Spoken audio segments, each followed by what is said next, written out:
एक परम भक्त थे प्रयागराज जी महाराज।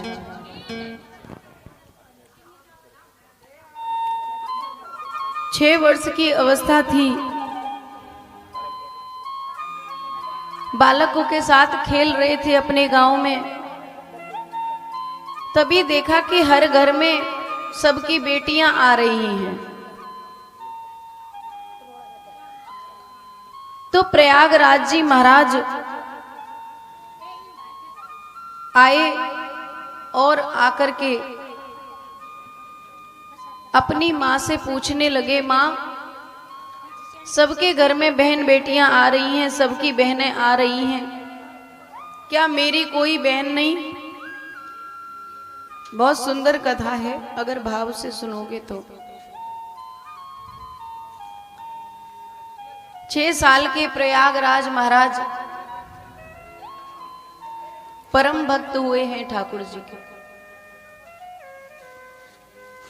माँ ने समझाने के लिए कह दिया, बेटा जैसे हम लोग जिनके संतान न हो, बेटा ना हो, तो गोपाल जी को पुत्र मान लेते हैं, ऐसे ही उसकी माँ ने सीता मैया को अपनी पुत्री मान रखा था। तो कहा, बेटा तेरी बहन है, उसका नाम है जानकी, पर बेटा वो बहुत दूर ब्याही है, इसलिए आ नहीं सकती, इसलिए वो आ नहीं पा रही। प्रयागराज जी ने पूछा, कहाँ ब्याही है? कि बता दिया, अयोध्या में ब्याही है।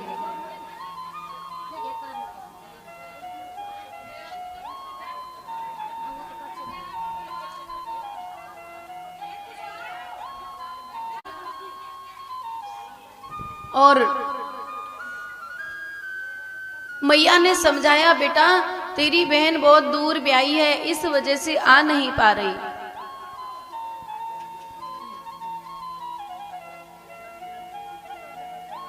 प्रयागराज जी को आज रात भर नींद नहीं आई। फिर कल जब बच्चों के साथ खेलने गए तो बच्चों से पूछने लगे कि तुम्हारी बहन क्यों आई है सबकी? तो बालकों ने बताया, अरे लाला सावन को महीना है, सावन के महीना में राखी को त्योहार आवे है, तो सभी बहन बेटी अपने घर आती हैं और अपने भैया के राखी बांधती हैं, और हम सब भाई मिलकर के अपनी बहन को सुंदर सुंदर तोहफे देते हैं। अब तो प्रयागराज जी के मन में ये बात बैठ गई कि मैं भी मेरी बहन से राखी बंधवाऊं और उसको कुछ अपनी तरफ से एक भेंट दूं। प्रयागराज जी की माँ गरीब थी, उसके घर में 2-4 बर्तन थे, 2 उसके पास साड़ियां थी, एक धो लेती, एक सुखा लेती, फिर उसे पहन लेती, फिर एक धो के सुखा देती। प्रयागराज जी महाराज रात्रि को उठे और मैया की जो साड़ी सूख रही थी उसको घड़ी की और एक अखबार में लपेटी, बगल में दबा ली और निकल लिए घर छोड़ करके। भटकते घूमे, ढूंढते हुए, अयोध्या कहाँ है, अयोध्या कहाँ है, अयोध्या कहाँ है।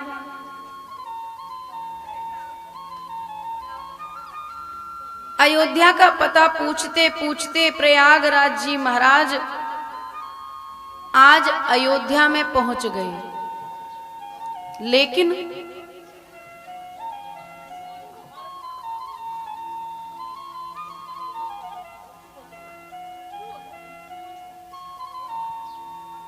अयोध्या कोई छोटी सी थोड़ी है, बहुत बड़ी है अयोध्या। तो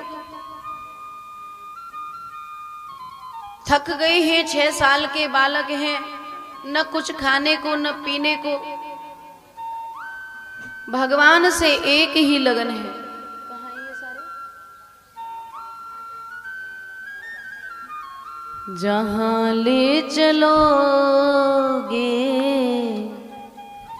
वही मैं चलूंगा।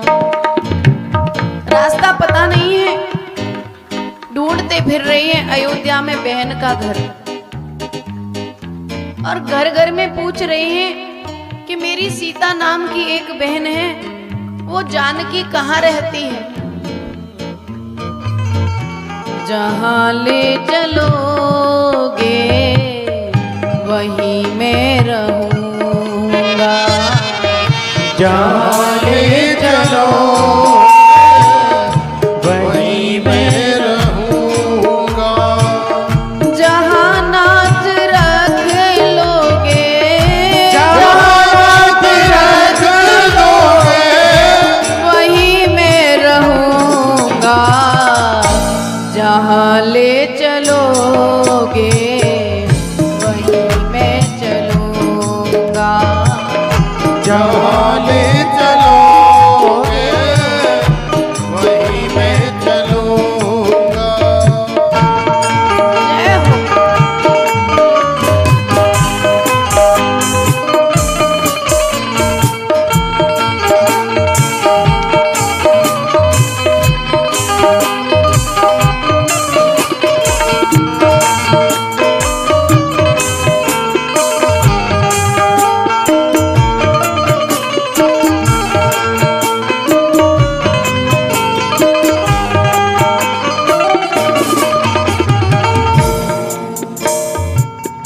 ये जीवन समर्पित चरण में तुम्हारे, तुम ही मेरे सर्वस्व, तुम ही प्राण प्यारे। ये जीवन समर्पित तुम्हारे, तुम ही मेरे सर्वस्व, तुम ही प्राण प्यारे। तुम्हें छोड़ कर नाथ, तुम्हें छोड़ कर नाथ किससे कहूँगा। जहाँ ले चलोगे वहीं मैं रहूँगा। जहाँ ले चलोगे वही मैं रहूंगा। जय हो।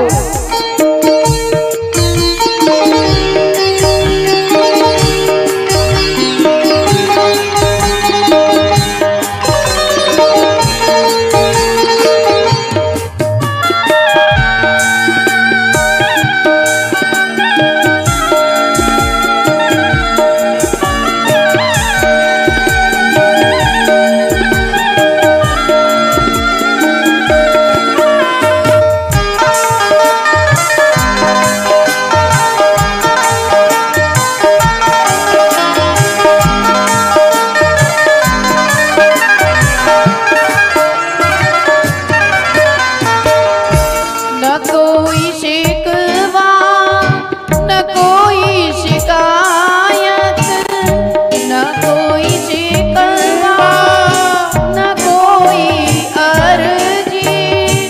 कर लो करा लो प्रभु जो तेरी मर्जी। न कोई शिकवा, न कोई अर्जी, कर लो करा लो प्रभु जो तेरी मर्जी।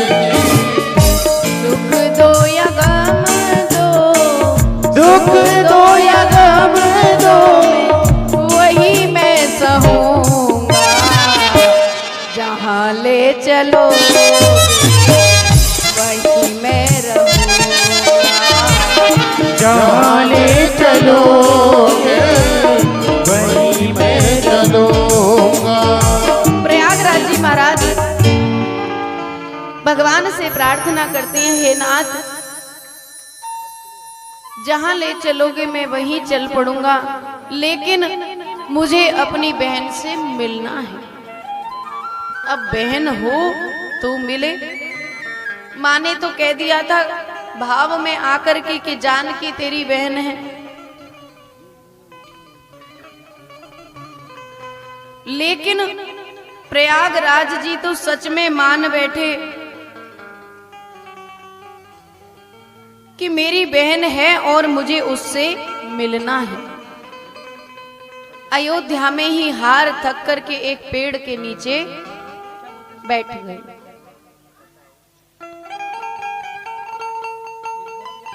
इधर जो भी कोई आता है और जिससे भी ये बालक पूछता है वो कहता है भैया यहाँ कोई जानकी नहीं है, यहाँ तो एक ही जानकी है, वो है श्री राम की जानकी जो मंदिर में विराजी है। अब तो भूखा प्यासा बालक रो रो करके ढूंढ ढूंढ करके थक करके बैठ गया और सीता मैया इधर राम जी से कहती हैं भैया प्रभु मेरा भैया आया है और बहुत दूर से आया है, देखो 24 घंटे हो गए उसने भोजन तो क्या अभी तक पानी नहीं पिया, थक करके वो सो गया है।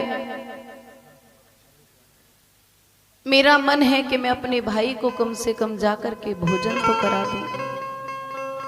सीता मैया ने सुंदर सा थाल सजाया, 56 भोग लगाए। श्री राम जी के साथ सीता मैया भक्त प्रयागराज जी के पास चली और जाकर के सिर पर हाथ फेरा। अरे भैया, जैसे ही सुना बालक ने उठकर खड़ा हो गया और इतनी सुंदर छवि को देख करके बस देखता ही रह गया।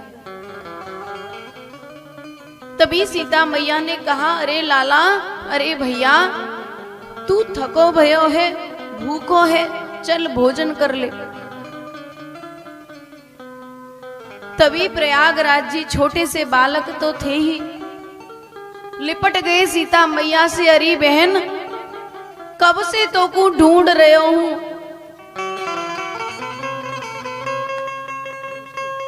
पर मोकू तेरो घर नहीं मिलो है। एक नजर राम जी को देखते हैं, राम जी मुस्कुराते हैं पर कुछ बोलते नहीं। सीता मैया प्रेम से भोजन करा रही हैं, वो बालक खा रहा है। सीता मैया भोजन करा करके चल देती हैं। जो थाल में भोजन बना था उसको वहीं छोड़ जाती हैं। उस समय उस बालक को बहन का इतना प्रेम था और सीता मैया के रूप का इतना सौंदर्य था कि सब कुछ भूल गए थे। उनके जाते ही उनको याद आई कि बहन आई तो सही, पर बहन ने ये नहीं कहा कि घर चल। कुछ संत उस समय उस जगह से निकल रहे थे।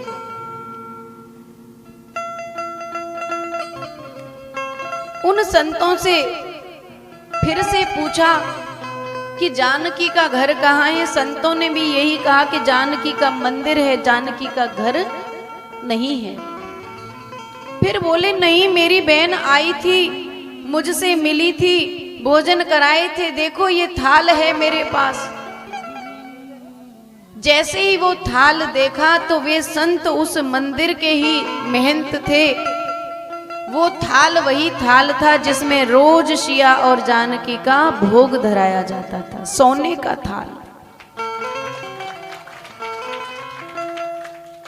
संत समझ गए कि कोई और जानकी नहीं, प्रभु राम और जानकी ही आकर इस भक्त को दर्शन दिए हैं। जैसे ही ये बात उस बालक को बताई गई कि भैया हम कब से भजन करते हैं, प्रभु ने हम पर इतनी कृपा नहीं की, तेरे ऊपर बड़ी कृपा की। जाकर के श्री राम जानकी का मंदिर में दर्शन कराया तो वही छवि नजर आई जो उनके पास आए थे। अब तो प्रण कर लिया कि मैं अयोध्या छोड़ करके कहीं नहीं जाऊंगा, मैं अपनी बहन के ही यहाँ इसी के दर पर अपने जीवन को बिता दूंगा। वो बालक धीरे धीरे बड़ा हो गया, भजन करता, कीर्तन करता, सत्संग सुनता। एक समय की बात है कि कथा हो रही थी, जैसे यहां कथा हो रही है ना। आप में से कोई ऐसा, मैं तो कहती हूं, बावरा हो जाए जो इस कथा को सत्य माने, कथा न माने कि बस सुन ली, जैसे मां कह रही है कि कुछ याद ना रहे है। कथा तो ऐसी चीज है कि याद रहना तो दूर दूर की बात है, एक पल के लिए भी अपने आप से दूर नहीं होनी चाहिए। क्योंकि जीवन की जितनी बातें हैं वो तो व्यथा हैं, कथा तो केवल मेरे प्रभु की है। वहीं अयोध्या में श्री राम कथा चल रही थी, जाकर के वे भी बैठ गए, प्रयागराज जी कथा सुन रहे हैं। कथा में प्रसंग चल रहा है कि कैकेयी ने वरदान मांगे और वरदान में मांग लिया राम जी का वनवास। प्रयागराज जी बड़े ध्यान से कथा को सुन रहे हैं। वनवास में श्री राम गए, संग में उनके जानकी मैया भी गईं। वनवास में व्यास जी बता रहे हैं कि वे कैसे गए। सारे राजकाज के जो वस्त्र थे उनको त्याग दिया, साधारण वस्त्र धारण करके गए। पैरों में जूतियां चप्पल पहनते थे वे भी निकाल करके नंगे पैर गए। प्रयागराज जी कथा बड़े ध्यान से सुन रहे थे। बैठे बैठे कथा सुनते सुनते रोने लगे और मन में भाव आ रहा है, हाय मेरी जानकी कितनी सुकोमल है, कितनी भोली है, कितनी कोमल है। जंगल में जाएगी तो कैसे रहेगी। महलों की राज रानी, राज करने वाली, 16 श्रृंगार करने वाली, 56 भोग खाने वाली, आज वन में जंगल में कहां गई होगी पता नहीं, कैसे दोनों घूम रहे होंगे।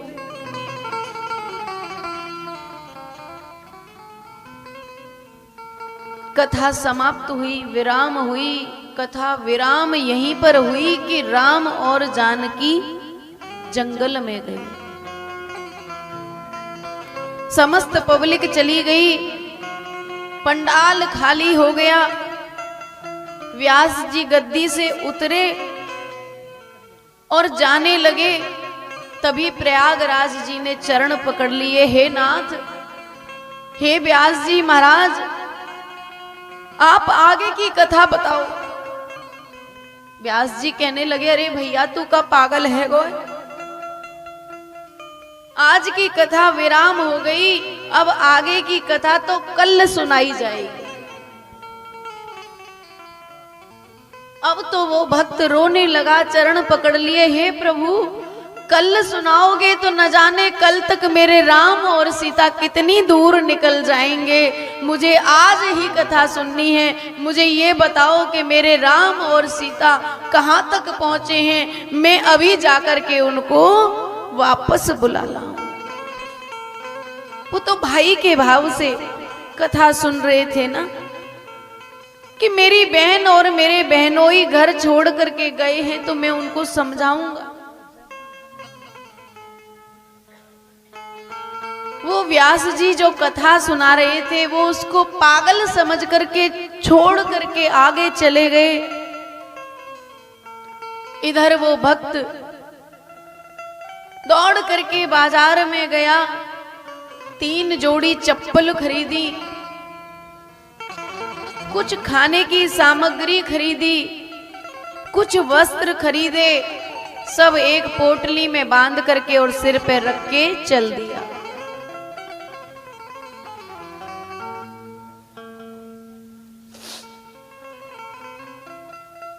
भगवान केवल भाव को ही देखते हैं और भाव वाले को भगवान मिलते हैं। देखा, चलते चलते जंगल में निकल गया। और जंगल में आवाज लगाता हुआ घूम रहा है, अरे बहन, अरे जानकी, तू कहाँ है? रो रो करके पुकार रहा है, मेरी बहन कहाँ गई तू? मैं तुझे ढूंढ रहा हूं, रुक जा।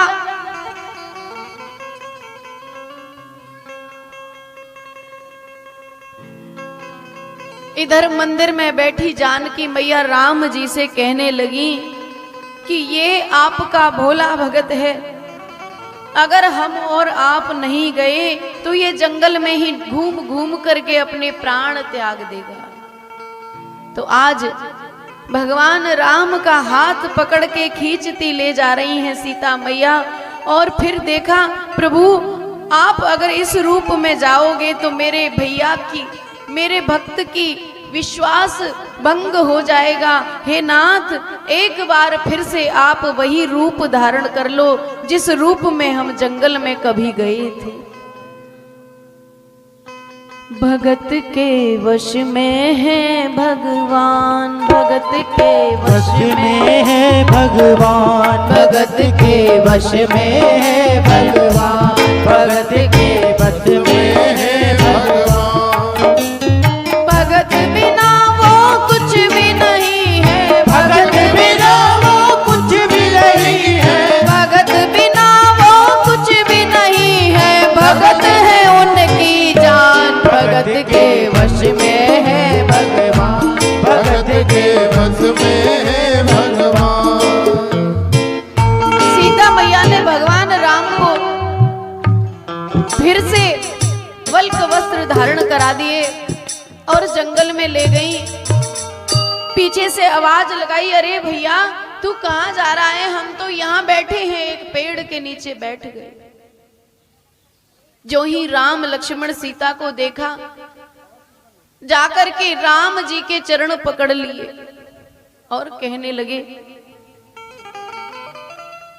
हे राम जी, मेरी बहन तो भोली है, सुकुमारी है, लेकिन आप तो समझदार हो, बड़े हो, घर